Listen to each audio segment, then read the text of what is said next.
le vin, comme vous savez, fait partie intégrante de la culture française, culture dans les deux sens du terme, agriculture, mais également culture de l'esprit, puisque beaucoup de très bons auteurs ont bu du très bon vin.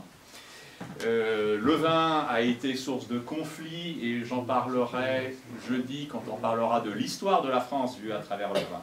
Mais là, ce que je veux faire, c'est une petite présentation géographique, tout ce que vous voulez savoir sur le vin sans jamais avoir osé le demander, parce que c'est une excellente carte de visite pour vous intégrer dans la culture française.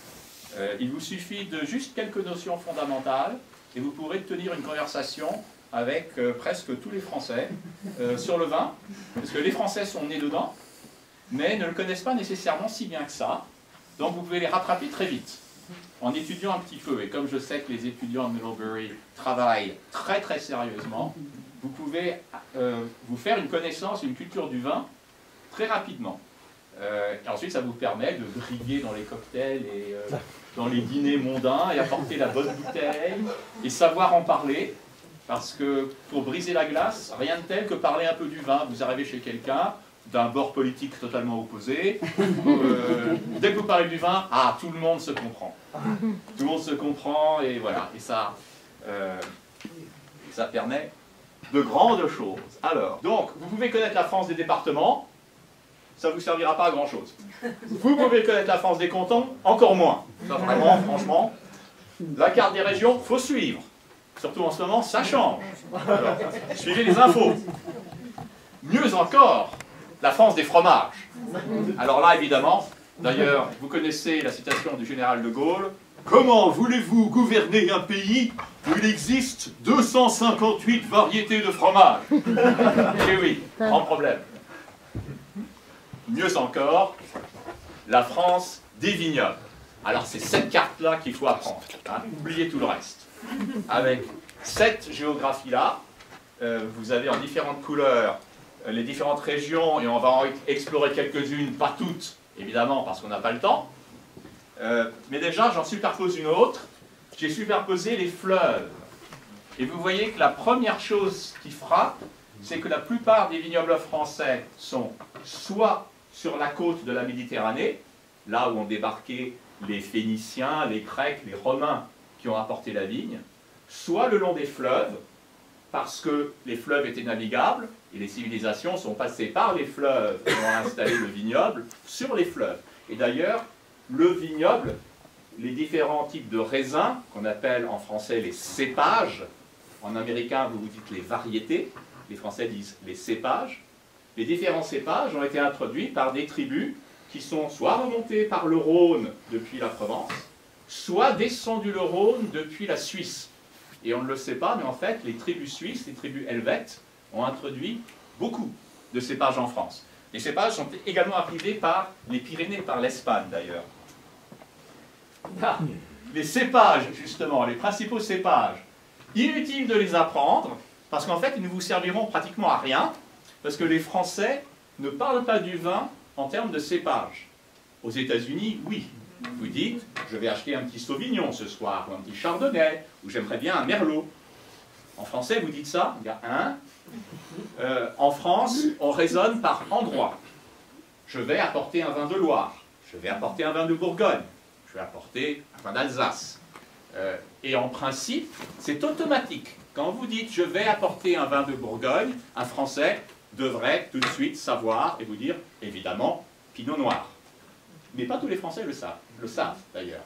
Et c'est là où vous avez un avantage si vous étudiez. C'est que vous verrez, si on fait un sondage, par exemple, en France, ce serait intéressant de voir dans l'homme de la rue s'il sait quel cépage rentre dans un Bordeaux ou dans un Chinon. Ils ne le savent pas nécessairement. Et voilà la carte qui vous dit ce qui est autorisé, ou du moins ce qui est principal dans chaque région. Vous pouvez étudier ça, évidemment, le soir, tard. Il y en a beaucoup, il y en a beaucoup. Et, en France, il y a à peu près, allez, 250 cépages, mais franchement, il n'y en a qu'une vingtaine qui sont vraiment utilisés beaucoup pour faire du vin. il y a une région en France, une exception, parce que bien sûr, il y a toujours des exceptions. Hein. Il y a une région en France qui met en avant le cépage, plus qu'une autre, plus qu'autre chose, c'est l'Alsace. C'est comme ça, c'est culturel, c'est peut-être le fait que c'est une région frontalière avec l'Allemagne, et qui donc, dans sa culture, a eu une vision différente du vin. Mais en Alsace, vous avez toutes sortes de cépages différents plantés, ce qui est assez bizarre d'ailleurs, parce que vous vous dites, ben, généralement, on plante un seul cépage dans une région, parce qu'au fil des siècles, on s'est aperçu que ce cépage marche bien dans cette région, sur ce sol. Par exemple, en Bourgogne, le pinot noir, parce que le sol, c'est du calcaire, limestone en anglais, et que ça plaît beaucoup au pinot noir. Alors ça, si vous dites, mais il y a toutes sortes de sols différents. Eh bien justement, oui, c'est ce qui permet cette variété de cépages.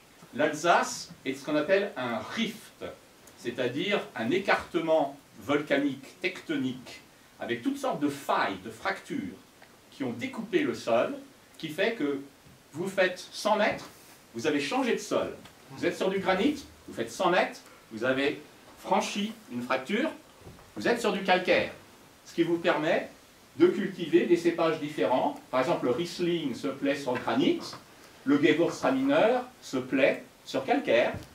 Donc, c'est pour ça que vous avez toute cette variété. Alors, voici une vue satellite de la France, avec tout en haut, vous voyez le fossé d'Alsace, ce rift. Vous avez deux bandes vert foncé, ce sont les épaules du rift, les massifs qui sont de chaque côté, les grandes collines. Côté français, les Vosges, côté allemand, la forêt noire. Entre les deux, le rift, la vallée volcanique, il n'y a plus tellement de volcans, mais enfin il y en a quand même quelques-uns, où coule le Rhin. Grand avantage pour la France, on est du bon côté. Vous allez voir pourquoi. Le vignoble français est donc côté ouest du Rhin, et donc fait face à l'est. Les côtes font face au soleil levant. Et ça, pour un vignoble, c'est hyper important d'être face au soleil levant, parce que la vigne, le raisin, n'aime pas l'humidité. Elle attrape des maladies, elle attrape des moisissures, comme le mildiou. Et donc, quand elle attrape le soleil levant tôt le matin, ça sèche la vigne, ça sèche quand il y a de la brume, ça fait disparaître la brume. Donc le raisin est très sain quand il pousse face au soleil levant, quand il est tout de suite séché. Et c'est pour ça que la plupart des bons vignobles font face au soleil levant. Vous verrez, les meilleures expositions, ça sera toujours est-sud-est. Il y a des terroirs fantastiques où on peut également faire nord et ouest, on en verra quelques-uns. Manque de chance pour l'Allemagne, la forêt noire fait face au soleil couchant. Donc le vin est moins bon. C'est tout simplement. Voici, vous arrivez, vous survolez donc les Vosges. Donc là vous venez de la France, vous venez côté ouest, vous survolez les Vosges, et hop là, vous arrivez au-dessus des dernières collines, vous arrivez sur les versants qui font face donc au soleil levant, et vous voyez tout ce échiquier, ce damier de vignobles, en vert clair dans le fond, autour de la très jolie ville de Ribeauvillé. Il y a plein de beaux villages. On va se poser, on va passer entre les châteaux, et vous voici à Ribeauvillé, avec le château en haut, et vous voyez toutes les terrasses de vignes qui descendent vers le village. L'Alsace est un endroit fabuleux pour les amateurs de paysages et les amateurs de vin.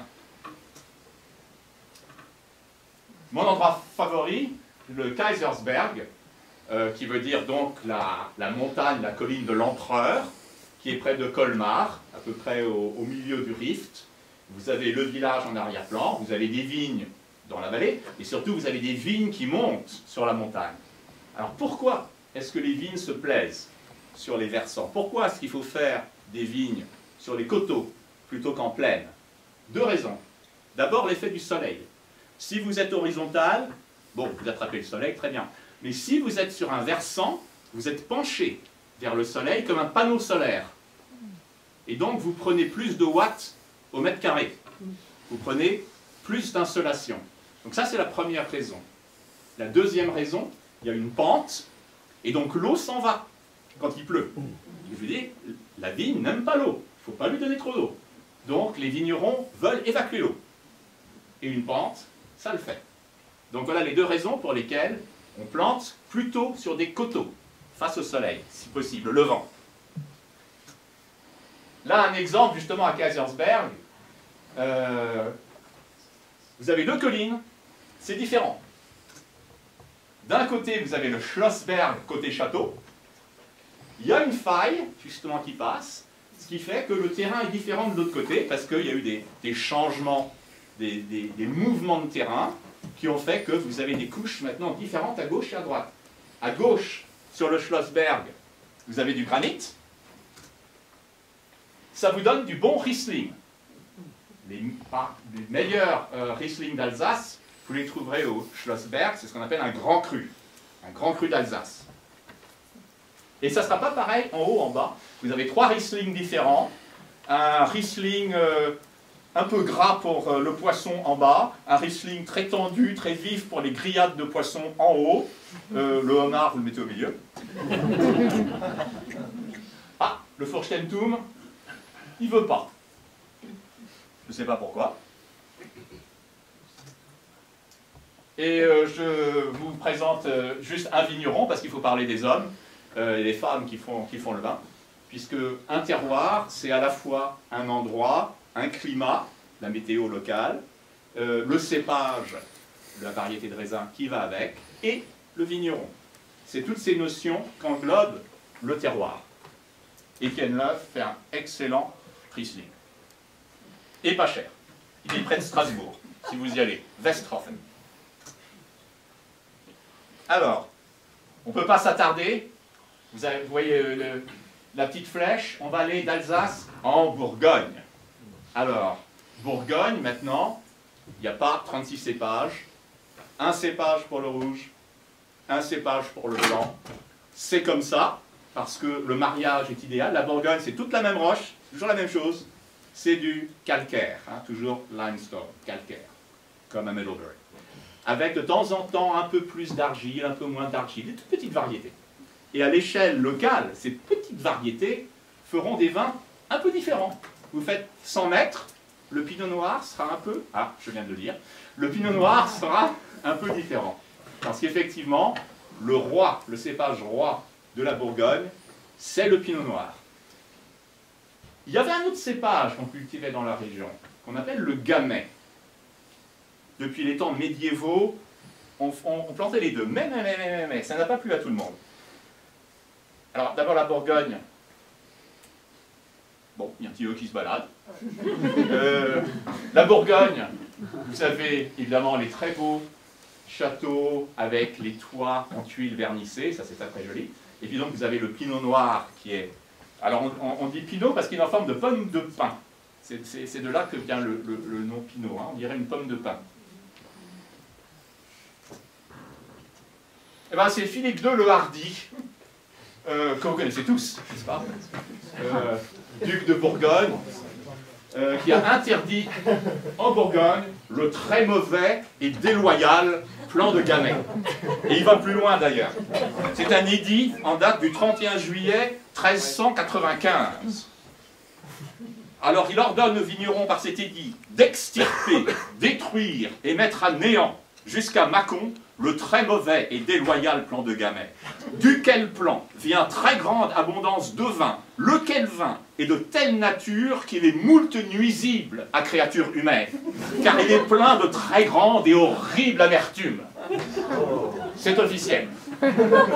Et donc, si vous ne voulez pas vous faire trancher la tête, vous arrachez tous les plants de Gamay jusqu'à Mâcon, ce qui fut fait et ce qui fut remplacé par le pinot noir. Mais il y avait une raison, c'est qu'effectivement, le Gamay était moins bon. Effectivement, alors il est un peu exagéré, je crois, mais le Gamay était un peu moins bon que le pinot noir. Le Gamay n'aime pas le calcaire. Le pinot noir, il aime le calcaire. Et donc, l'alliance est fantastique en Bourgogne entre pinot noir et calcaire. Vous verrez que le Gamay, bientôt, aura une revanche. Alors là, la Bourgogne, bon, il faudra presque en parler à genoux. C'est fantastique. Il y a ce qu'on appelle la Côte d'Or. Et là aussi, c'est dû à une faille, c'est dû à un couloir qui est un espèce de petit rift également, qui est également nord-sud, qui descend et qui est emprunté par un fleuve, enfin une rivière, la Saône, qui se jette ensuite dans le Rhône. Et tout le long de l'escarpement rocheux, vous avez un terroir, des coteaux qui font face au soleil levant, là aussi, et c'est pour ça que ça s'appelle la Côte d'Or. C'est pas parce que c'est l'or le métal précieux. Or, c'est Orient, l'Orient. Regardez vers le soleil levant. Côte d'Orient. C'est de là que vient le mot Côte d'Or. Et la Côte d'Or, c'est un vignoble après un autre, de nord à sud, tous plus magnifiques les uns que les autres, sur des très petits espaces, ça change de nom, et des petites différences, des nuances de Bourgogne. Là, c'est le Clos Vougeot, que vous voyez, qui est donc une abbaye, qui ensuite a été reconvertie maintenant et qui appartient aux vignerons, à une confédération de confréries des tasses de vin d'ailleurs. Et vous voyez sur la carte, la côte qui est pratiquement même face au sud-est, ce qui est encore mieux que est totalement. Elle est divisée en deux. La Côte d'Or s'appelle la Côte de Nuit au nord, la Côte de Beaune au sud. Bon. Alors quand vous entendez ces mots, Côte d'Or, Côte de Beaune, Côte de Nuit, c'est la même chose, à quelques petites nuances près au niveau de la géographie. Au nord, Côte de Nuit, au sud, Côte de Beaune. Et alors tous les noms qui sont là, vous n'arrivez pas à les lire parce qu'ils sont trop petits, mais sont des noms de vins extraordinaires, que ce soit donc le Clos Vougeot, Chambol-Musigny, Gevrey-Chambertin, Volnay, Pommard, Corton, Meursault, enfin, c'est des vins extraordinaires et un peu chers. Voici par exemple, alors, même au sein d'un seul village, vous allez voir toutes sortes de nuances. Nous voici autour de Vougeot et Clos Vougeot. Vous avez Échezeaux au-dessus, et ensuite vous avez Chambol-Musigny à droite. Divisés, tous les petits noms sont des noms que vous allez retrouver sur des bouteilles. Une bouteille de lait Bablière sera différent de enfin bref, j'arrive pas à lire, mais voilà. Et vous avez les nuances, les couleurs, ça vous donne la qualité du vin et donc son prix. Et vous allez observer une chose, la pente va vers le haut de l'écran. En bas, vous êtes dans la plaine, et d'ailleurs vous avez la départementale 974, nationale, qui délimite le blanc vers la plaine. Si vous avez des vignes en plaine, ils ont uniquement droit à l'appellation Bourgogne, c'est tout. C'est le pédigree le plus bas, c'est la plaine. Je vous dis, pour un bon vin, il faut une pente. Bon, à partir du moment où vous commencez la pente, là vous êtes un peu dans le rose, vous avez le droit au nom du village. Et donc, ce sera un Chambol-Musigny ou un Vougeot. Vous montez, là, vous êtes dans la couleur abricot, la pente monte. Ah, le vin devient meilleur. Là, vous avez droit à l'appellation premier cru. Et quand vous êtes tout en haut dans le rouge, alors là, vous payez très cher. Vous êtes dans le grand cru. Et c'est comme ça, à peu près, dans toute la Bourgogne. Vous voyez un peu, voilà la pente. Bon, vous n'arrivez pas à lire, mais vous avez la division, donc, Bourgogne, village, premier cru, grand cru tout en haut. Vous pouvez vous y promener en vélo. Comme ça, au moins, vous pouvez boire. C'est une très bonne façon de visiter la Bourgogne. Là, nous sommes dans Échezeaux. On se prosterne. Un autre endroit magnifique, la colline de Corton. Alors, Corton, je vous en parlerai jeudi, c'était le vin favori de Voltaire. Et je vous dis tout de suite, ce que je répéterai jeudi, Voltaire a écrit à son négociant en vin, « Quand je reçois des invités, je leur donne d'assez bons Beaujolais. Et quand je suis tout seul, je bois en cachette votre excellent vin de Corton. » Le petit salaud. Et il en buvait beaucoup. Historiquement, il buvait à peu près 3 à 4 bouteilles de Corton par jour. Alors, vous comprenez pourquoi Voltaire écrivait très bien.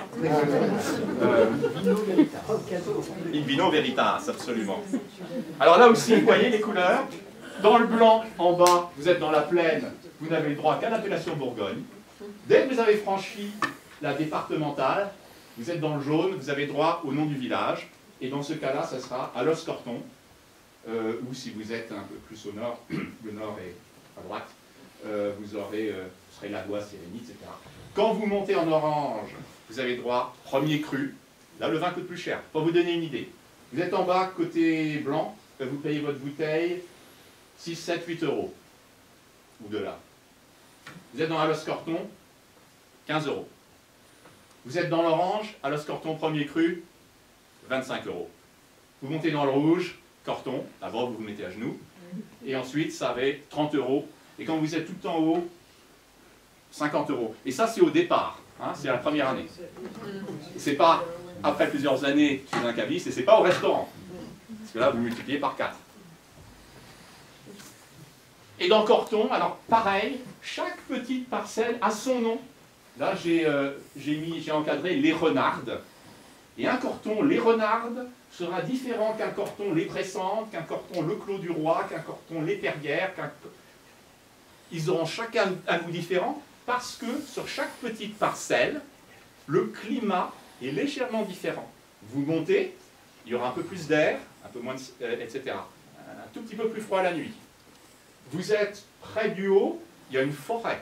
La forêt attire l'humidité. Microclimat différent. Et au niveau du sol, c'est le fond d'une mer ancienne. C'est du limestone, c'est du calcaire. C'était là quand il y avait une mer au temps des dinosaures. Eh bien, le fond d'une mer, il n'est jamais égal quand vous êtes près d'une côte. Là, vous avez une plage, là, vous avez une crique, là, vous avez un banc d'huîtres. Eh bien, le sol va refléter toutes ces petites nuances. Donc, vous faites 100 mètres, vous avez changé le détail de votre sol. Et ça va se retrouver dans le goût du vin.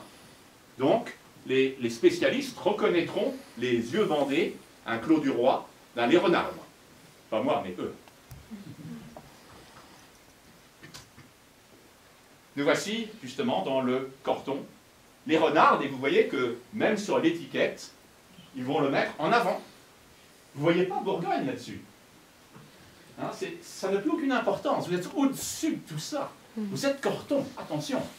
Donc, les spécialistes savent que Corton, bien sûr, un grand Bourgogne. Donc, vous voyez que ça doit être marqué quelque part, mais non, même pas. Ils n'ont même pas besoin de le faire. C'est l'appellation Corton Grand Cru. Voilà. Vous êtes à un tel niveau que vous n'avez même pas besoin de dire que vous êtes un Bourgogne. Et alors, si vous montez, vous avez ma petite flèche blanche, je vais vous faire monter tout en haut de la pente, côté coucher du soleil, qui, en principe, ne devrait pas être à un bon endroit. Mais en fait, là, c'est OK. Parce que le terroir est tellement magnifique que même côté coucher du soleil, il y a un avantage. Vous n'allez pas y planter du pinot, vous allez planter le blanc de Bourgogne. Et ça, je ne vous en ai pas encore parlé. Je vous ai parlé que du cépage rouge, enfin le cépage noir. Et alors le cépage blanc de Bourgogne, c'est quoi? Le chardonnay, exactement. C'est là qu'on fait en France les meilleurs chardonnays. Tout en haut, voilà, vous êtes dans un endroit magnifique qui s'appelle, la parcelle s'appelle Charlemagne. Et pourquoi? Venez jeudi. Vous saurez pourquoi quand je vous ferai l'histoire de France à travers le vin, mais je vous le dis tout de suite, il a appartenu à Charlemagne, tout simplement. Et voilà le chardonnay. Et voilà ce que ça donne. Un Corton Charlemagne à droite, grand cru. Et juste à côté à gauche, un nom que vous ne connaissez pas, que peu de Français connaissent, un petit village qui est de ce côté-là de la colline de Corton, qui s'appelle Clermont-Vergelès, et qui fait un vin presque aussi bon que Corton Charlemagne, et 2 à 3 fois moins cher. Donc c'est un excellent rapport qualité-prix. Corton Charlemagne, vous dépensez 50 €, et vous devez d'ailleurs le mettre en cave et ne le boire qu'après 6 ou 7 ans, parce que c'est un blanc qu'il ne faut absolument pas boire jeune, il faut qu'il prenne du temps pour devenir très très bon. Ou alors, vous dépensez 15 €, et vous achetez un Pernod Vergelès et vous buvez tout de suite. Donc je vous conseille le Pernod Vergelès.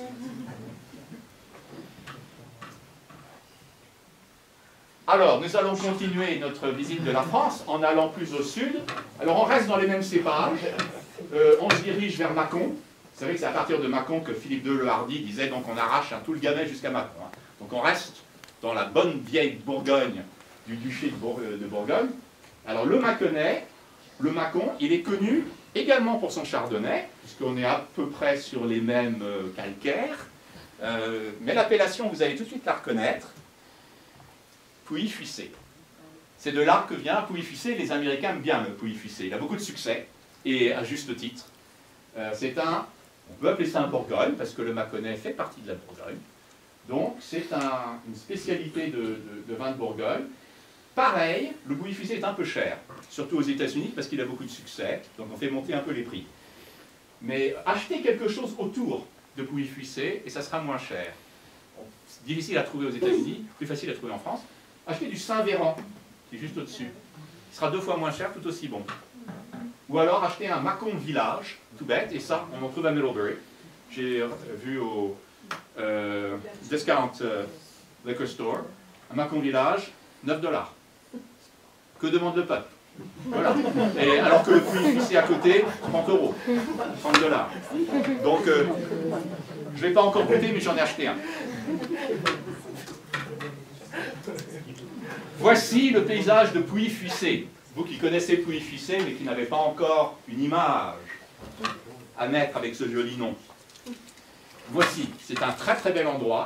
C'est une colline calcaire, également du temps des dinosaures, hein, un fond marin, qui a été ensuite érodé, donc il ne reste plus qu'une rampe du fond marin cassée par des failles et par l'érosion.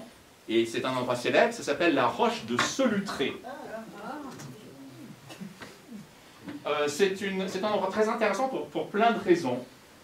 D'abord, c'est du temps des dinosaures. Bon, c'était sous la mer à l'époque, donc on ne trouve pas des dinosaures, on trouve les bêtes marines de l'époque des dinosaures, des grandes ammonites, des choses comme ça. Ça a été occupé à l'époque préhistorique par l'homme de Néandertal et ensuite l'homme de Cro-Magnon. On a trouvé en particulier des pointes de flèches de l'homme de Cro-Magnon qui datent d'à peu près 18 000 ans et qu'on appelle les outils solutréens, de la roche de Solutré. Donc c'est déjà un endroit très intéressant d'un point de vue préhistorique. D'un point de vue historique aussi, parce que c'était un haut lieu de la résistance, où se cachaient les résistants dans ce coin-là du Mâconnais, au point que d'autres dinosaures, non pardon, au point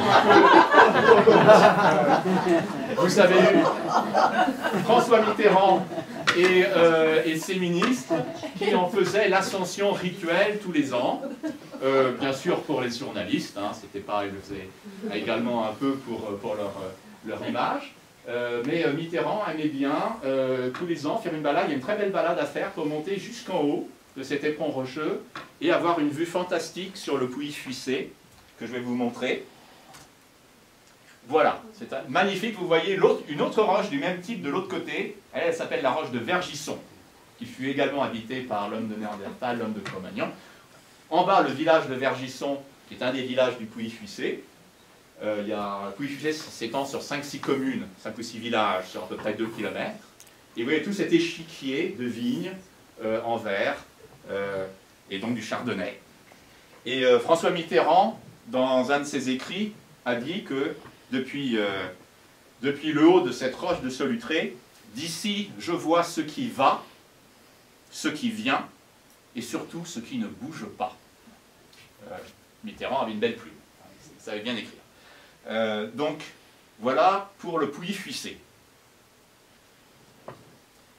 Maintenant, allons un peu plus au sud encore. On est encore en Bourgogne, et ça s'appelle le Beaujolais.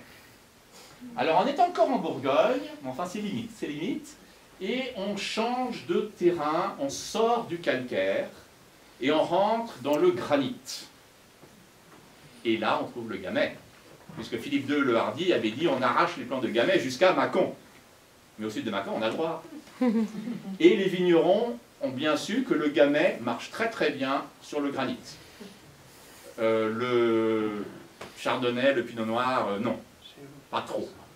Donc, le Beaujolais, c'est le royaume du Gamay. Vous trouverez du Gamay dans très très peu d'autres endroits. Un petit peu en Loire, j'ai oublié les pays étrangers qui font un peu de Gamay, mais c'est vraiment acclimaté à cet endroit spécifique et à ce terrain granitique. Et ça donne des vins très intéressants parce que, hélas, nous, on est habitués dans notre tête, quand on entend Beaujolais, on a Beaujolais nouveau, petit vin, voilà. Or, il y a des très grands Beaujolais. Le problème en ce moment, hélas, c'est que le Beaujolais a une telle réputation de petits vins pas chers, de fêtes, etc., que les vignerons ont du mal à vendre leur bon Beaujolais à un prix correct, parce que le marché dit, mais non, on ne va pas payer 10 € une bouteille de Beaujolais, alors que les bons Beaujolais valent 10 €. Et les vignerons sont obligés de les vendre à 6 ou 7 € seulement. Donc ils vendent presque à perte. C'est très embêtant pour l'économie du Beaujolais. Mais il y a des très bons Beaujolais. Vous les connaissez par leurs autres noms. Parce que là aussi, en France, à partir du moment où dans une région vous atteignez un certain niveau de qualité, on connaît le vin sous le nom du village, et pas le nom de la région.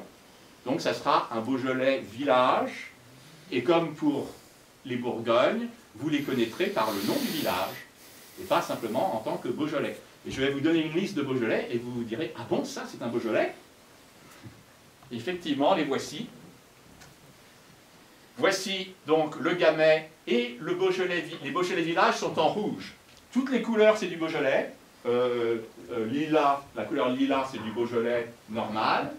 Abricot, c'est du Beaujolais village. Et rouge, c'est le Beaujolais village, dont le nom du village va être mis en avant sur la bouteille. Et vous allez reconnaître des noms célèbres.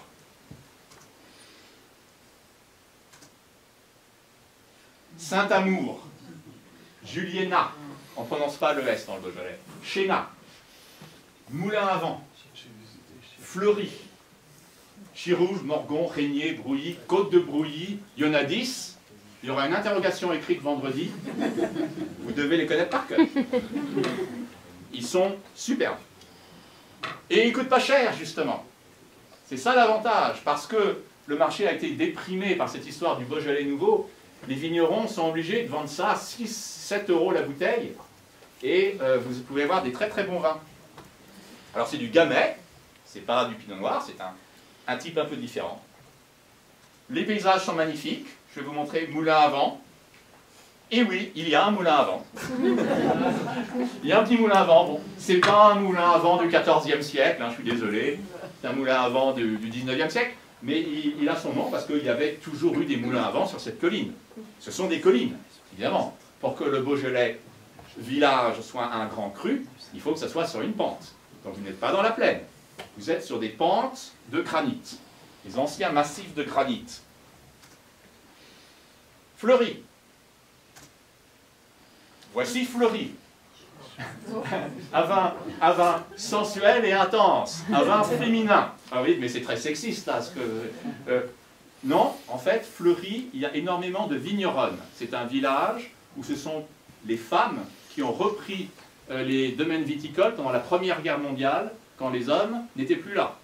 Et jusqu'à maintenant encore, vous avez énormément d'endroits à Fleury où ce sont les femmes qui font le vin, qui font leur cuvée, les hommes n'y touchent pas.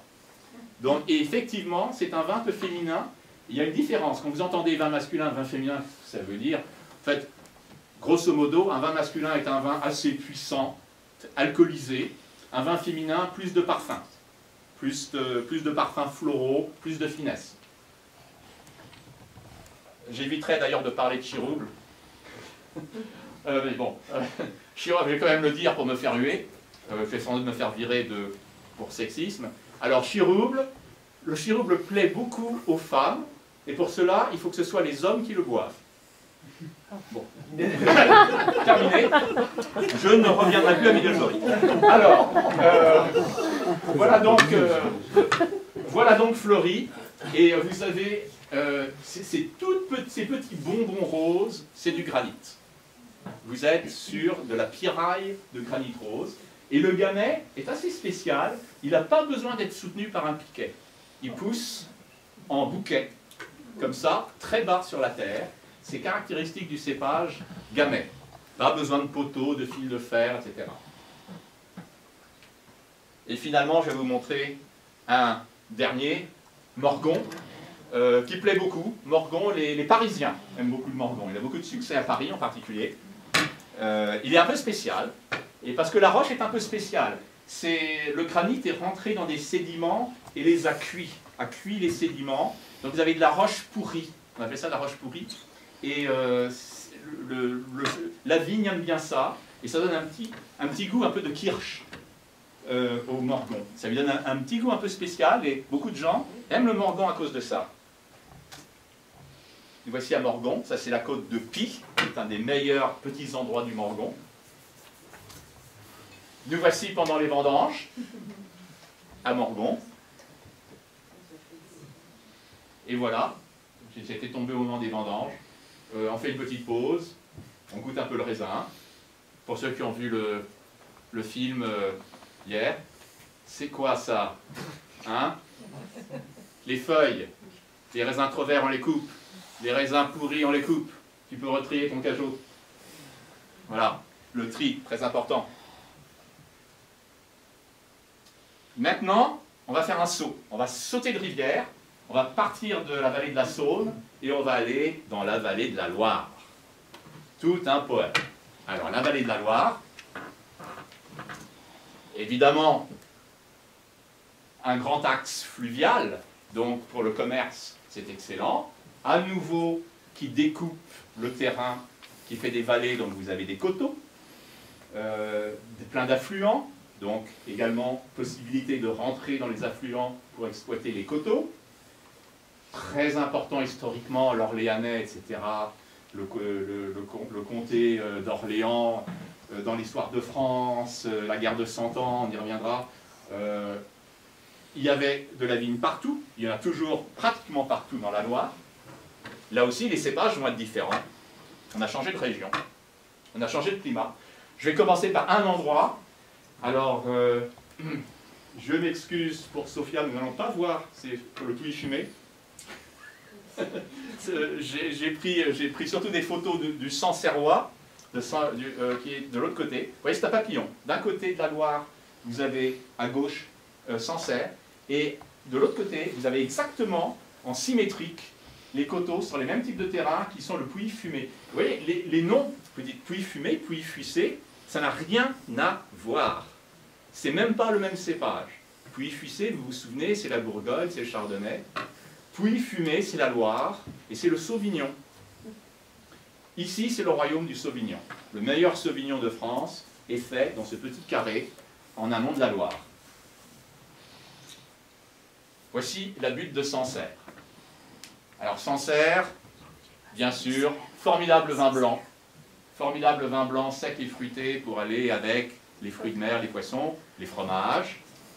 Ils font également un rosé, très minoritaire. Ils font également un rouge, que peu de gens connaissent. Un Sancerre rouge, excellent, léger, fait avec du pinot noir. C'est calcaire, donc le pinot noir, pas de problème, il aime bien. Voici une petite carte. Vous avez la Loire en bleu juste sur le côté, et vous avez les différentes communes, il y en a une douzaine, avec en particulier, ensuite vous montez tout à gauche, vous êtes sur le plateau, il n'y a plus de pente. C'est pour ça qu'il n'y a plus de vignes. Vous êtes dans le Mentou, mais dans le Mentou, on va trouver des collines un peu plus loin, et on fait un bon vin qui s'appelle le Mentou Salon, qui est également très bon, et également Sauvignon, qui ressemble beaucoup au Sancerre. Vous voyez, il y a au milieu Chavignol. Ça vous dit quelque chose? Voilà, c'est un fromage. Alors c'est une alliance fantastique. Vous mangez un petit crottin de Chavignol avec un Sancerre blanc, ou rouge si vous aimez le rouge avec le fromage. Une alliance divine.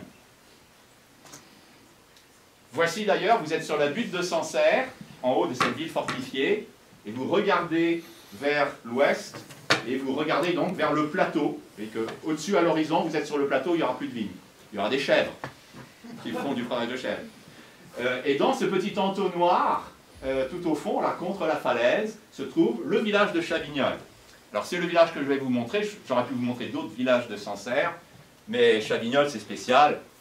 Donc voilà, vous ne trouverez plus aucune chèvre à Chavignol, parce que le terrain coûte beaucoup trop cher pour du vin. On va faire du vin, on ne va pas laisser juste des chèvres sur le terrain. Donc vous n'allez pas trouver une chèvre à Chavignol, vous trouverez le fromage.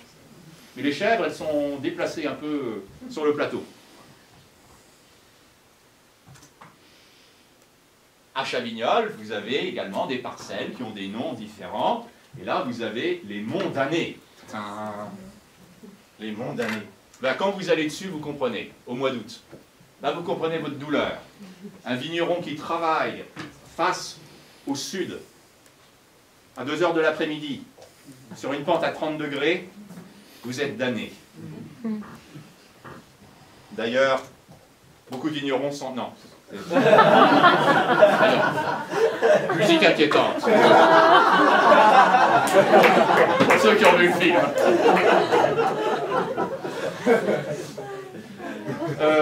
C'est bizarre qu'il y a certaines de mes photos qui ne veulent pas passer. Le pinot noir, apparemment absent au registre. Mais il est minoritaire. Il est minoritaire. Donc c'est le Sauvignon blanc qui règne à Sancerre et qui fait donc ce vin excellent, qui est un petit peu cher, surtout aux États-Unis, parce que pareil, il a une réputation, donc aux États-Unis on va faire monter les prix. Et même en France, il est un peu trop cher. 9-10 €. Vous dites, mais c'est rien. Mais bon, c'est un peu cher quand même. Bien sûr, il y en a des plus chers. Hein. Pareil, hein, il y a des Sancerres et puis des très très bons Sancerres. Le Sancerre de la côte des Monts d'Année, il faut payer 15 €. Mais il y a une raison. Sur la pente, l'expose tellement bien au soleil, et puis vous êtes dans une strate géologique un peu différente du bas. Le bas, vous êtes sur calcaire. Le haut, quand vous montez la côte des Monts d'Année, il y a un peu d'argile. Un peu de clay, un peu d'argile. Et ça donne un goût très différent, gras, plus riche, plus aromatique. Ça donne des vins à tomber par terre, évidemment, comme d'habitude. Alors voici, ça c'est le dur travail que je dois faire quand je vais visiter ces vignerons. Là, nous en sommes à la 9e ou 10e bouteille, il m'en reste encore 4 ou 5 à boire. Donc vous voyez, mais je dois me dévouer pour la culture et je bois. C'est pas mon record quand même. Hein. Mon record c'est en Alsace, ça a été, je crois, 23 vins différents en 3/4 d'heure. Sans recracher. Et sans prendre de vin, quand même. Donc ça, c'est l'amont de la Loire, mais alors, l'aval est très connu. Alors, il y a plein d'autres vins que je ne citerai pas, parce qu'il y en a trop. Mais il y a une trilogie très célèbre, 3 vins, qui sont très populaires, qui sont Chinon, Bourgueil, il y a également Saint-Nicolas de Bourgueil, qui est juste à côté, et Saumur-Champigny. Voilà 3 vins rouges qui sont super intéressants, pas chers et passe-partout. Donc, moi, la recommandation, si vous avez un dîner, vous ne pouvez pas perdre si vous apportez un de ces vins-là. Vous êtes gagnant à tous les coups, parce que ça se marie avec tout. Un vin rouge de Loire, vous pouvez le boire avec une viande, un fromage, un poisson.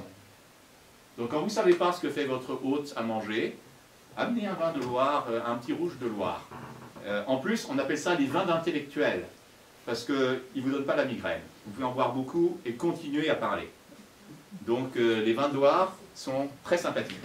Alors, le cépage d'ailleurs, peu de personnes savent quel est le cépage rouge du centre de la Loire. C'est le Cabernet, mais pas le Cabernet Sauvignon. Le Cabernet franc, c'est-à-dire le Cabernet original. Le Cabernet Sauvignon, qu'on va rencontrer à Bordeaux, et ensuite bien sûr dans la Napa Valley, etc., est un croisement entre 2 cépages qu'on a mariés. On a marié le Cabernet noir et le Sauvignon blanc, et le fils, ou la fille, si vous voulez, c'est le Cabernet Sauvignon, qui se trouve est noir, un cépage noir, les hasards de la génétique, n'est-ce pas? Mais donc le Cabernet Sauvignon est un croisement. Le Cabernet franc, original, on le trouve surtout là. On va en retrouver un petit peu dans le Bordelais aussi. Mais il est surtout dans la Loire. Et il donne ces excellents vins de Loire. Avec des paysages magnifiques, Chinon, on y reviendra quand je vous parlerai jeudi de l'histoire de France vue à travers une bouteille, puisque Chinon, bien sûr, historiquement, est un endroit très important. Alors sur la Vienne, qui est un affluent de la Loire, là on remonte un peu la Loire, on remonte un peu un affluent. Chinon, le sol, c'est de la craie.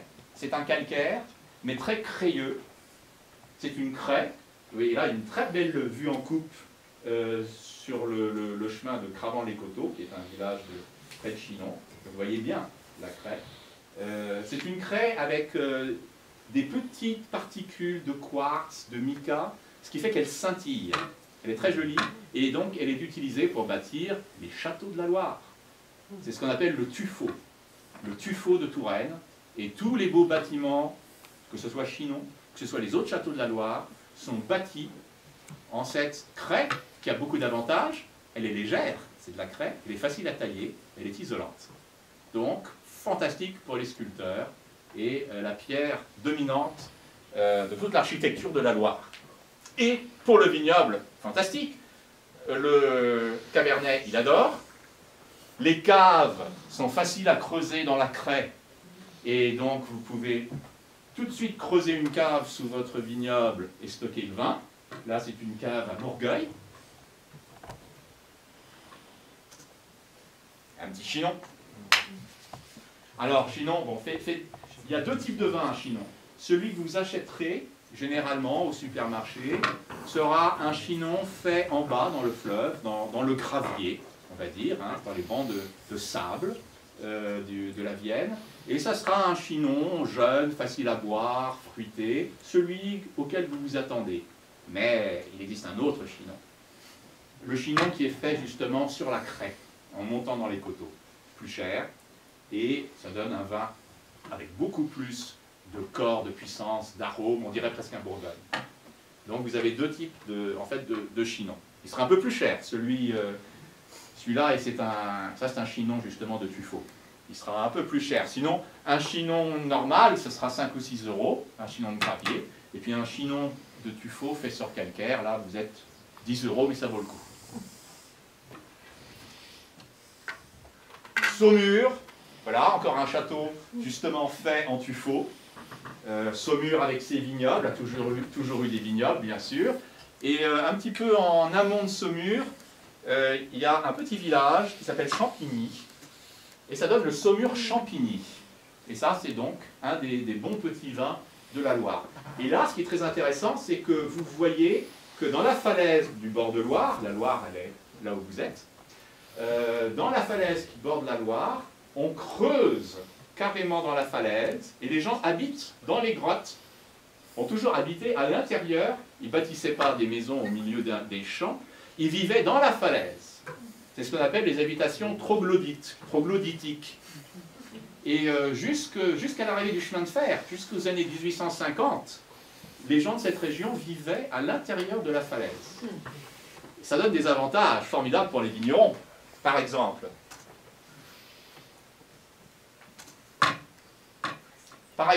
vous cultivez votre raisin, vous faites la cave juste en dessous, dans une grotte, et vous avez qu'à jeter les raisins dans un trou, et toute la production se fait au frais sous les vignes.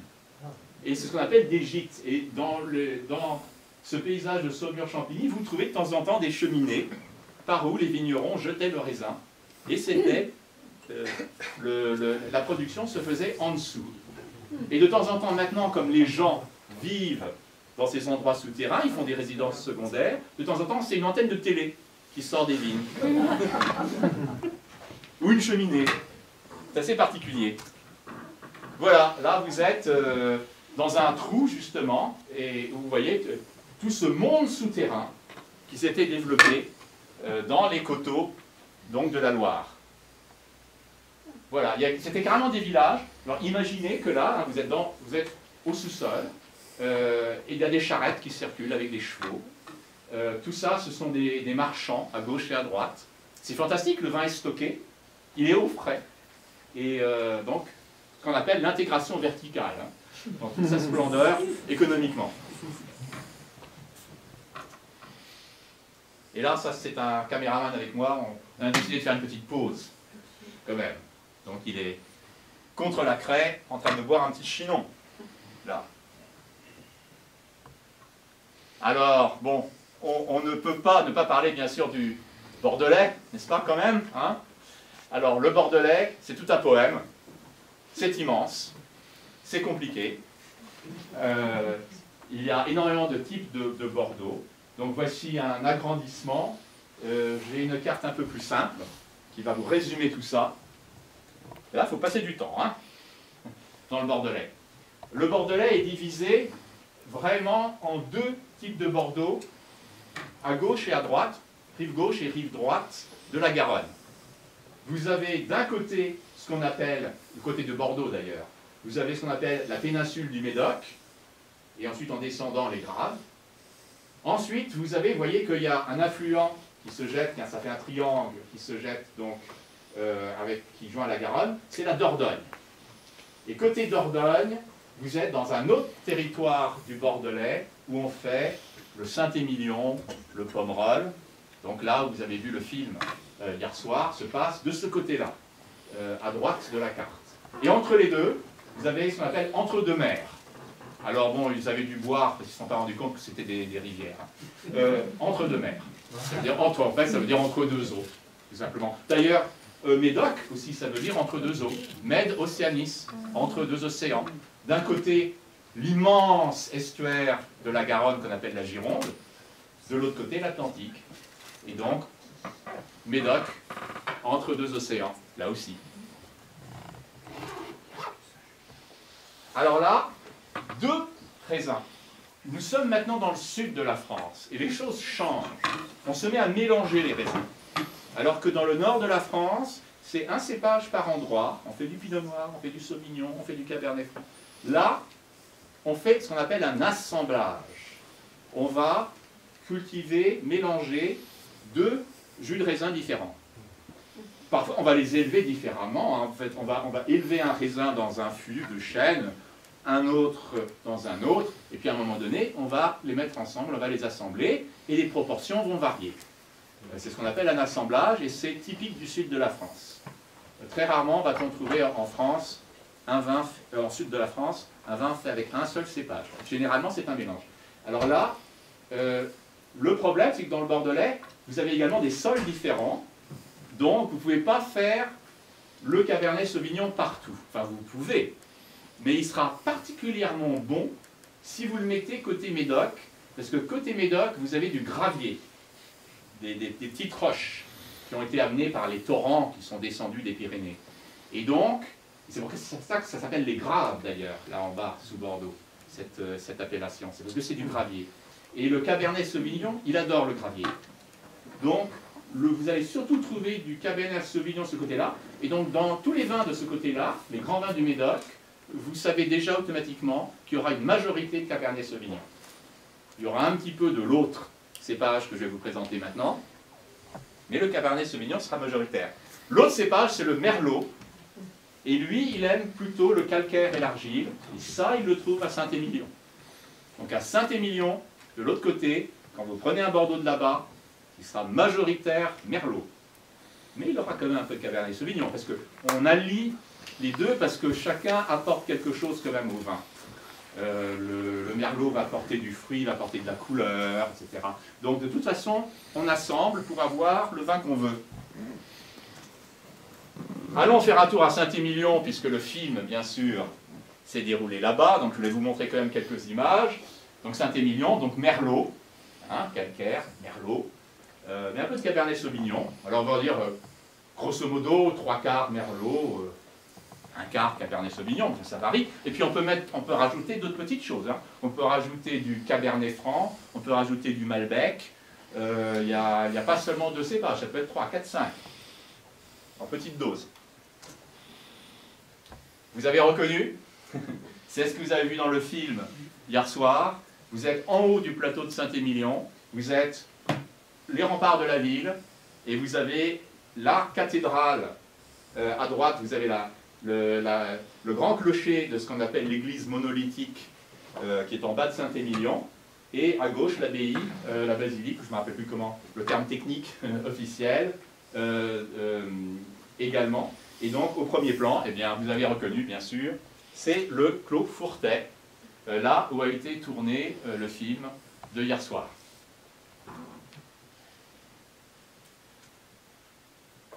Le calcaire, je vous ai montré qu'il y a effectivement du calcaire. J'ai trouvé un endroit où on peut photographier du calcaire derrière les lignes.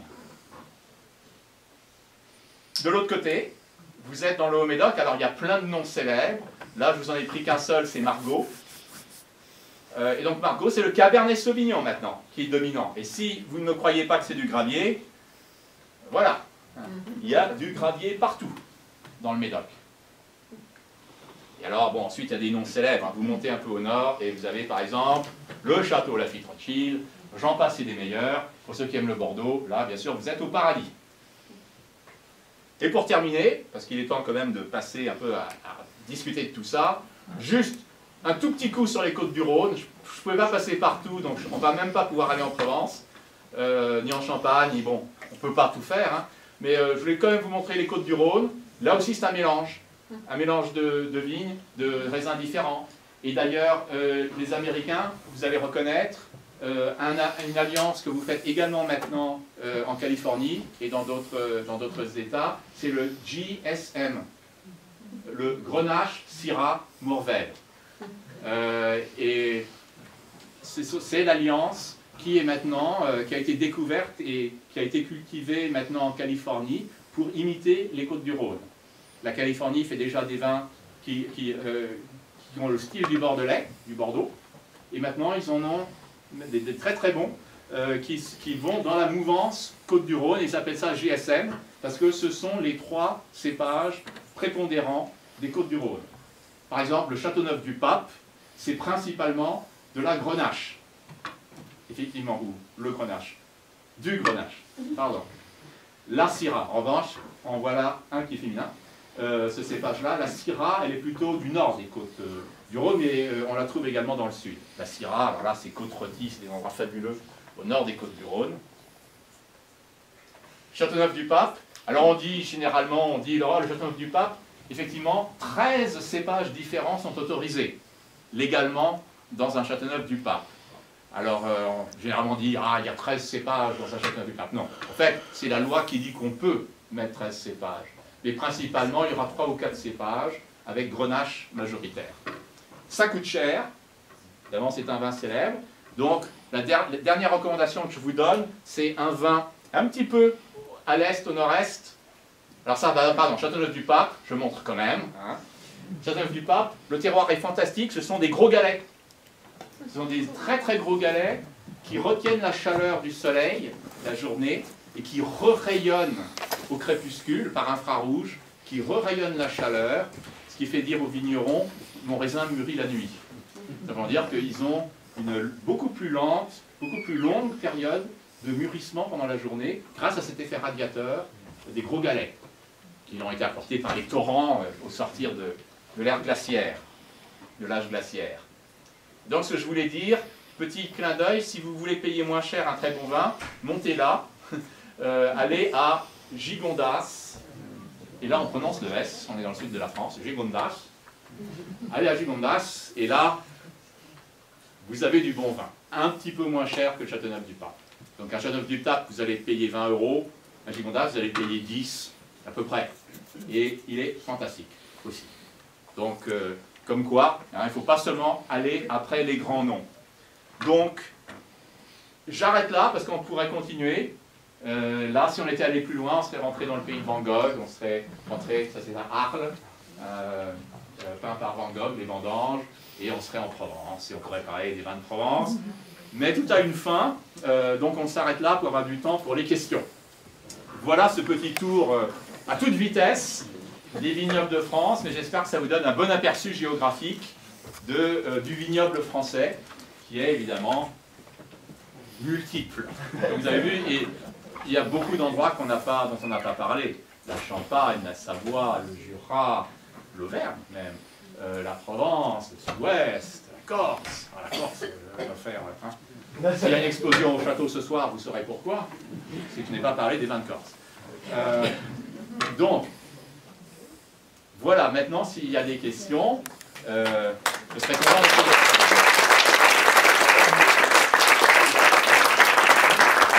Alors, il n'y a pas de dégustation, je suis désolé, on est sérieux, il n'y a pas de dégustation, mais il y a des endroits à Middlebury où vous pouvez acheter du vin corporate. Et vendredi, merci Philippe, et vendredi, nous allons faire une visite pour ceux qui sont intéressés de Shelburne Vineyards, donc du vin américain, du vin du Vermont, à une demi-heure d'ici. 2 petits vannes, donc on ne peut être qu'une vingtaine, sinon on sera trop nombreux. Donc les gens que ça intéresse, je crois que le mieux c'est d'envoyer un email à moi directement.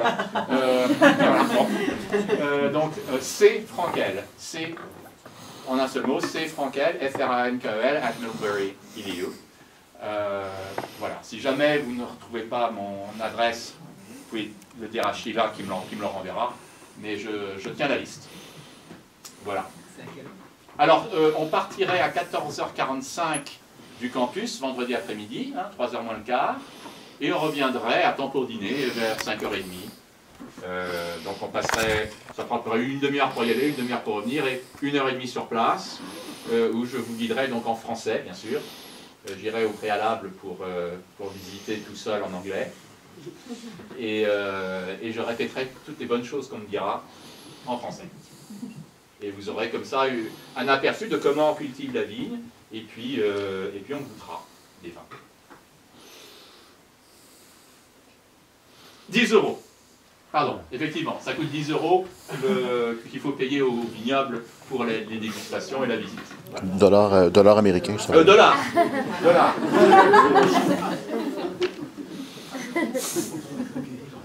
Heureusement, maintenant, c'est à peu près équivalent. On se trompe moins.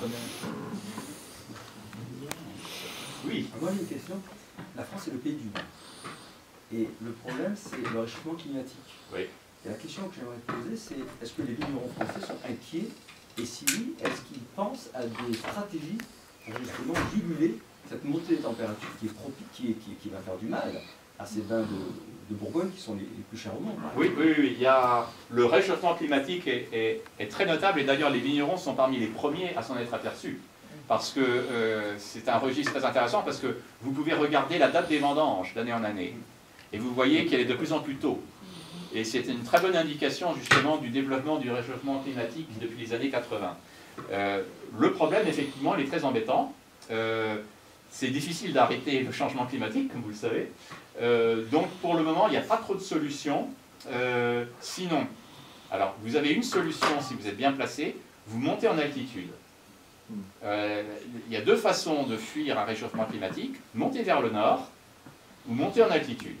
Alors monter vers le nord, il faut en faire des kilomètres pour 1 degré seulement, mais monter une pente, vous allez trouver 1 degré de refroidissement très rapidement. Donc dans certains endroits, on va simplement, qui sont propices, il suffira de planter de plus en plus haut. Ça, c'est une possibilité. La deuxième possibilité, on ne peut pas effectivement horizontalement déplacer le vignoble. Donc là, il y a un problème. Il va falloir, à ce moment-là, généralement, penser à remplacer les cépages. Et ça va être un grand problème, parce que bon, ils sont obligés de remplacer les cépages assez souvent à cause des maladies. Donc ce n'est pas un problème, on va dire, économique, mais ça va être un problème de goût. Si vous faites maintenant un Bordeaux à base de Grenache plutôt que de Cabernet Sauvignon, c'est plus vraiment un Bordeaux. Donc il va y avoir un problème. Alors est-ce qu'ils vont...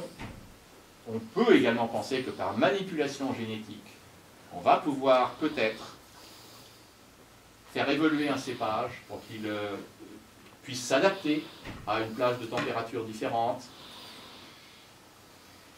Mais ça va quand même influer énormément sur le goût, parce que c'est tellement important pour l'acquisition des parfums d'un vin d'avoir une plage de température idéale, avec des refroidissements, des écarts de température entre jour et nuit, etc. Et donc, c'est un problème un peu insoluble. Alors, il y a un avantage. La Bretagne va pouvoir planter de la vigne. Et l'avantage, c'est que des endroits vers le nord vont pouvoir de plus en plus, d'ailleurs en particulier en Grande-Bretagne, où ils ont un terrain qui ressemble au champagne, ils ont la craie, donc ils vont pouvoir faire du champagne. Déjà, c'est eux qui nous ont appris à faire du champagne. C'est pas Dom Pérignon. Je vais me faire incendier par le comité interprofessionnel des vins de Champagne. Déjà, ils m'ont rappelé à l'ordre que si jamais je redisais ça devant un public, je serais traduit devant l'Inquisition et brûlé sur un bûcher. Ils sont très tatillons. Ils n'ont pas aimé, parce que j'ai déjà dit qu'en fait le champagne n'a pas été inventé en Champagne, ça ne leur a pas plu du tout. C'est les Anglais qui ont... Ils ont inventé les bulles. Le champagne existait avant. Oui. Non, mais c'est pas Dom Pérignon qui a inventé les bulles. Oui, c'est les Anglais qui ont compris que les bulles c'était positif et pas négatif. En fait, Dom Pérignon, elle essayait d'arrêter les bulles. Ensuite, il y a une légende qui fait que c'est le grand inventeur du champagne. Mais au départ, il a essayé d'arrêter les bulles. Quand il a vu qu'il ne pouvait pas les arrêter, et quand il a vu que les Anglais aimaient très très bien le champagne qu'ils faisaient chez eux, il s'est réorienté dans cette direction, et là, effectivement, œuvrer et travailler sur la force de la bouteille, et sur le muselet, et bon, il a ensuite travaillé dans le bon sens, mais c'est pas lui qui l'a inventé. Donc réchauffement climatique, pour revenir à ça, oui, gros problème.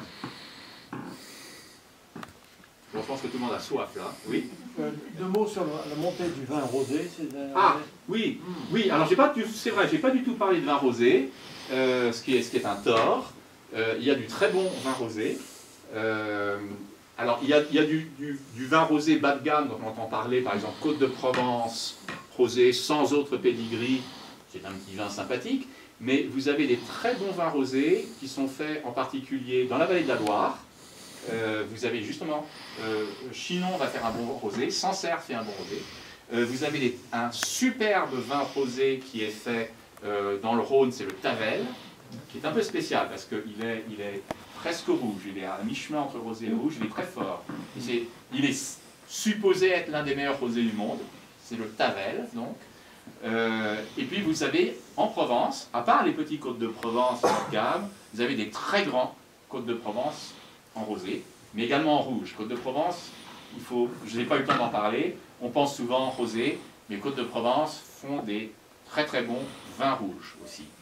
Donc le rosé, oui, le rosé, et puis il y a des modes, il y a des moments où on boit plus de rosé que d'autres. D'abord saisonnier, puisque le rosé va avoir beaucoup d'importance en été, puisqu'il est rafraîchissant. Mais également, il y a une montée en puissance. Effectivement, le rosé, on a eu tendance de temps en temps à le mépriser. Mais en fait, il y a des très très bons rosés. Je ne sais pas quel est le pourcentage en nombre de litres en France de rosé par rapport au blanc et au rouge. Je ne sais pas. Ce serait intéressant de voir et de voir la progression. Mais il y a de très très bons rosés. Il faut les chercher. Il faut aller voir, il faut descendre en Provence chez un petit viticulteur, ça vous coûtera 10 €, ce ne sera pas les 4 ou 5 € du supermarché, et il sera super bon. Oui. On dit que Voltaire buvait 3, 4 Oui. bouteilles. Ouais. Est-ce qu'on sait le niveau d'alcool de ces bouteilles? Non, tu as raison, il devait être sans doute moins fort qu'aujourd'hui, surtout parce qu'il faisait moins chaud. Donc en ce moment, à Bourgogne, ça doit être 12 degrés à peu près. Donc est-ce qu'il faisait sans doute moins? Il faisait sans doute moins. Mais je ne sais pas. Et je ne sais pas si on a une façon de savoir. Je ne sais pas si historiquement, on a un registre fiable qui permet de connaître la teneur en alcool d'un vin à cette époque-là. Mais question intéressante. Ouais, je ne sais pas du tout. Oui, pardon. Qu'est-ce que vous pensez de la montée de l'engouement pour les vins naturels, les vins biologiques, enfin toute cette nouvelle façon de faire du vin plus naturel? Plus naturel, oui. Effectivement, il y a plusieurs niveaux. Oui, dans toutes les régions. Il y a le vin tel qu'on l'a fait jusqu'à présent, où on est... Voilà, parce que, voilà, le problème avec la culture de la vigne, comme je vous disais, c'est une plante qui est très susceptible aux maladies. Je vous ai parlé du mildiou, mais il y en a plein d'autres. Et donc, il faut la traiter pour pas qu'elle soit malade. Donc, on est obligé d'utiliser, même ceux qui font du vin bio, d'utiliser un peu de soufre dans l'agriculture du vin pour tuer les moisissures. Ensuite, quand on fait le vin, on a tendance à mettre également du soufre, ce qu'on appelle les sulfites, dans le vin pour tuer les microbes inintéressants. Il y a des microbes intéressants dans le vin, en particulier, qui font des réactions chimiques intéressantes, qui vont transformer un alcool en un autre, hein, le lactique en malique, etc. Le malique en lactique, oui. Donc il y a des microbes qui sont bons. Il y a des microbes qui ne sont pas bons et qui peuvent faire tourner le vin dans la direction du vinaigre, etc. Et ceux-là, il faut les tuer. Donc on met du soufre dans le vin et c'est là où on dit ouais, ça c'est embêtant, on ajoute un produit chimique, etc. Donc le mouvement bio, c'est justement en mettre le moins possible. Et si possible pour les vins naturels, 0. Donc 0 sulfite dans le vin. Alors l'avantage, c'est effectivement, il est totalement naturel. Le petit inconvénient, c'est que vous ne pourrez pas le garder longtemps. Parce qu'effectivement, les microbes vont se mettre à travailler et vont détériorer le vin petit à petit. Donc, quand il est naturel, généralement, il faut le boire au bout d'1 an, 2 ans, 3 ans, mais vous ne pouvez pas aller beaucoup plus loin. Il y a des mouvements qui exagèrent autour de ce concept, auquel je n'adhère pas, mais chacun est libre de faire ce qu'il veut, surtout s'il fait du bon vin. C'est ce qu'on appelle la biodynamie, où on fait confiance aux phases de la Lune, où on met de la corne de bœuf ou je ne sais quoi broyée à petite dose dans le vignoble. Il y a des vignerons qui ne jurent que par ça, ils ont une approche un peu mystique de la nature, et ça peut être des très très bons vins, hein. Il y a des très très grands domaines qui font ça, et ils font du très bon vin. C'est effectivement un petit peu de corne de bœuf sur 1 hectare, c'est comme les cendres que mettait Paul de Marseille dans sa cuve dans le vin d'hier soir, c'est pas ça qui va changer le vin. Donc il y a un petit côté folklorique, mais il y a des très très bons vignerons qui font ça. Qui croient à ça. Moi j'ai un bon vigneron que j'aime beaucoup dans le Sancerre, qui fait de la biodynamie, son vin est excellent. Alors le fait qu'il respecte les phases de la Lune, aucun problème, hein. Aucun problème, tant qu'il fait du bon vin. Donc, mais c'est vrai qu'il y a des mouvements, et les vins sont très intéressants. Je suis allé à une foire, justement, j'étais invité à un débat où je devais être le méchant dans le débat et scientifiquement dire que la biodynamie n'avait aucun effet sur le vin. Ils m'ont pas trouvé ça la louche, mais bon, c'est passé. Hein. Et j'ai goûté des excellents vins dans cette foire de vin naturel. Donc, généralement, j'aime bien dire qu'en fait, de toute façon, tous les bons vignerons font du vin bio. Par définition, quand on est un bon vigneron, on met le minimum possible de produits chimiques dans son vignoble. Parce qu'on a un respect pour la terre, pour tout. Donc ensuite, pas besoin d'avoir un label bio pour avoir un vin bio. Pour moi, je sais très bien que le vigneron chez qui je vais, il n'a pas un label bio, il s'en moque. Il le fait de façon tellement naturellement bio de toute façon. Donc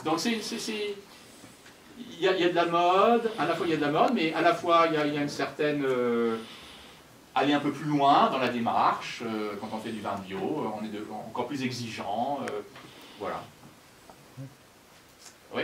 En ce moment, le secteur agricole connaît une grande crise en France, il y a beaucoup de manifestations actuellement.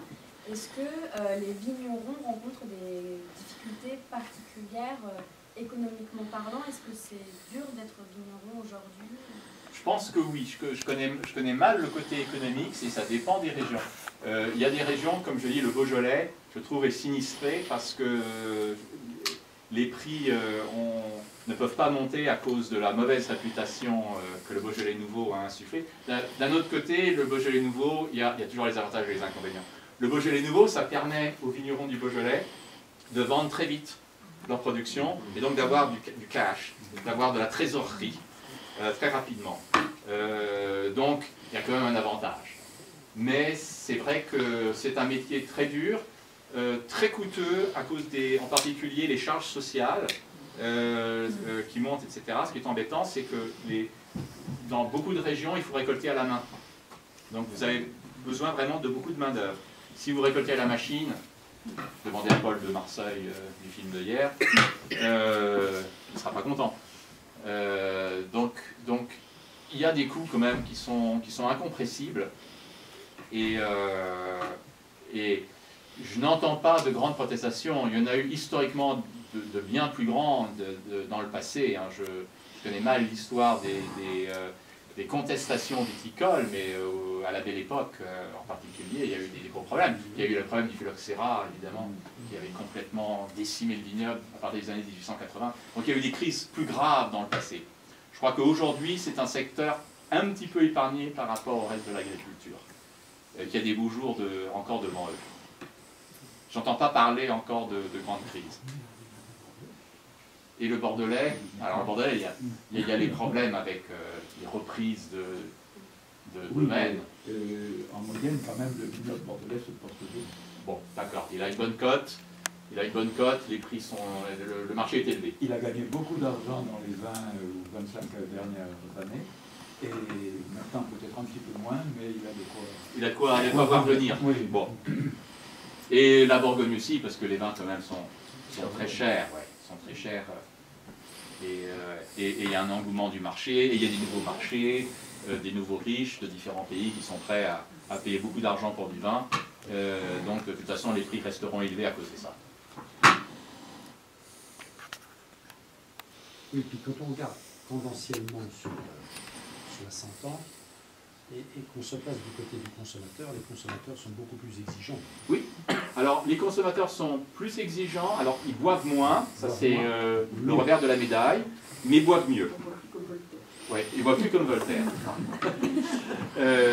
ou comme Rabelais, on parlera jeudi. Mais effectivement, donc ils boivent moins, mais bon, ils payent plus cher la bouteille, donc le vigneron s'y retrouve. Et c'est très bien parce que tout le secteur viticole français a été tiré vers le haut. Voilà. Le marché a fait que maintenant, tout le monde doit faire du bon vin. Et voilà. Alors qu'autrefois, une certaine région faisait un petit vin bas de gamme, mais maintenant cette région fait du vin haut de gamme. Une région à surveiller dont je n'ai pas parlé, le Languedoc.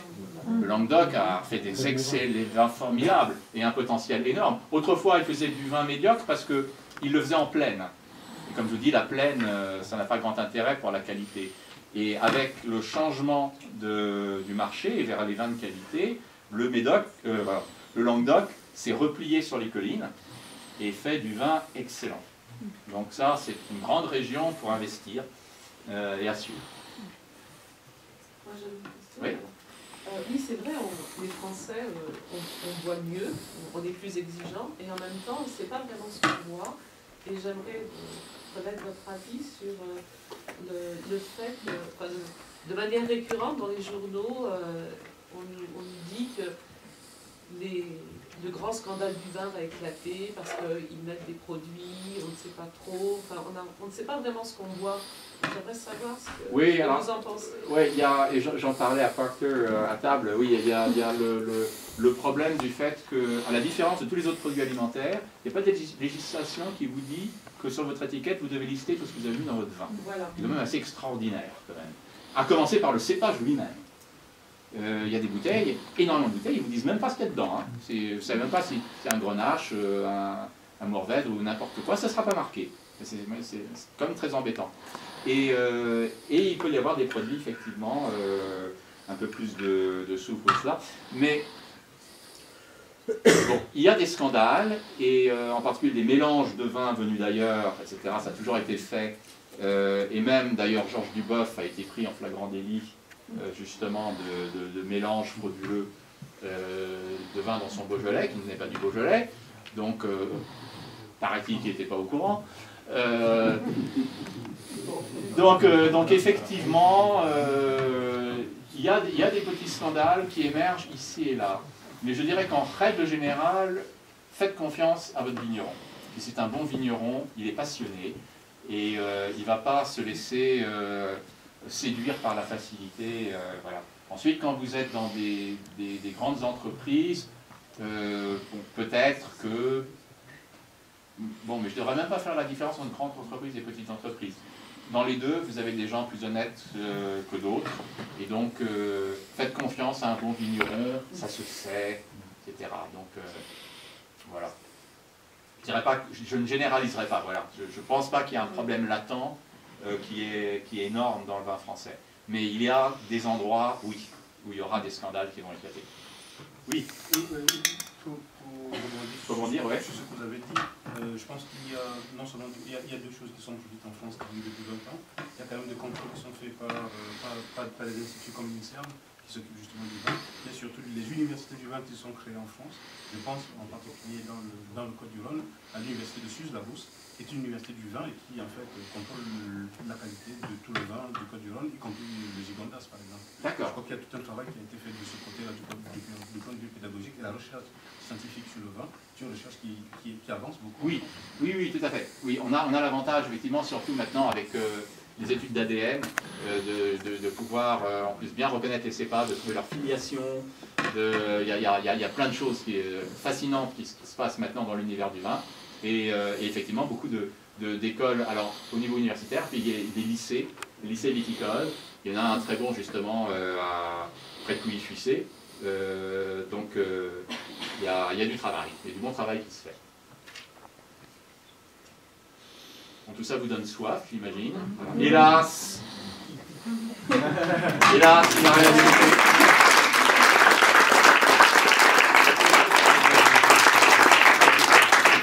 Donc, jeudi, on fera un petit clin d'œil, on fera une histoire de France vue à travers la bouteille, tout ce que, des petites anecdotes. Et puis donc, vendredi, vous me passez un email à cfrankel@middlebury.edu si vous voulez faire la petite visite